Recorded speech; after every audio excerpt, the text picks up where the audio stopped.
હવામાન વિભાગના જણાવ્યા અનુસાર સમગ્ર ગુજરાતમાં ગરમીનો પારો હજુ પણ ઊંચો નોંધાઈ રહ્યો છે।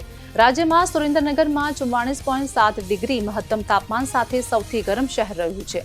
આ ઉપરાંત અમદાવાદમાં 44.4 ડિગ્રી, રાજકોટમાં 43.6 ડિગ્રી, ગાંધીનગરમાં 43.5 ડિગ્રી અને ડીસામાં 42.2 ડિગ્રી મહત્તમ તાપમાન નોંધાયું છે।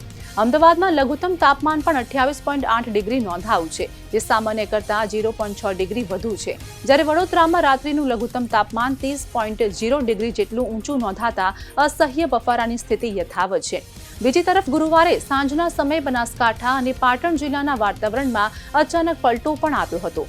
આકાશમાં વાદળછાયું વાતાવરણ સર્જાયું હતું અને અનેક વિસ્તારોમાં ભારે પવન ફૂંકાવા લાગ્યા હતા। પાલનપુર, વડગામ, દાતા અને અમીરગઢ સહિતના વિસ્તારોમાં ધૂળની ડમરીઓ પણ સાથે વાતાવરણમાં ઠંડક પ્રસરી હતી। અન્ય રાજ્યોની વાત કરીએ તો ઉત્તર પ્રદેશ, બિહાર સહિત 15થી વધુ રાજ્યોમાં આજે વરસાદનું એલર્ટ જાહેર કરવામાં આવ્યું છે। રાજસ્થાનના 12 જિલ્લાઓમાં વરસાદ અને વાવાઝોડાની શક્યતા વ્યક્ત કરવામાં આવી છે। શ્રીગંગાનગરમાં કરા પડ્યા હોવા છતાં ત્યાં દિવસનું મહત્તમ તાપમાન 47.1 ડિગ્રી નોંધાયું હતું।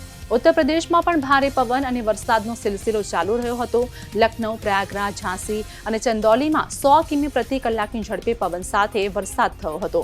હમીરપુરમાં વાવાઝોડાના કારણે નિર્માણધીન પુલ ધરાશાયી થતાં 6 લોકોના મોત થયા હતા।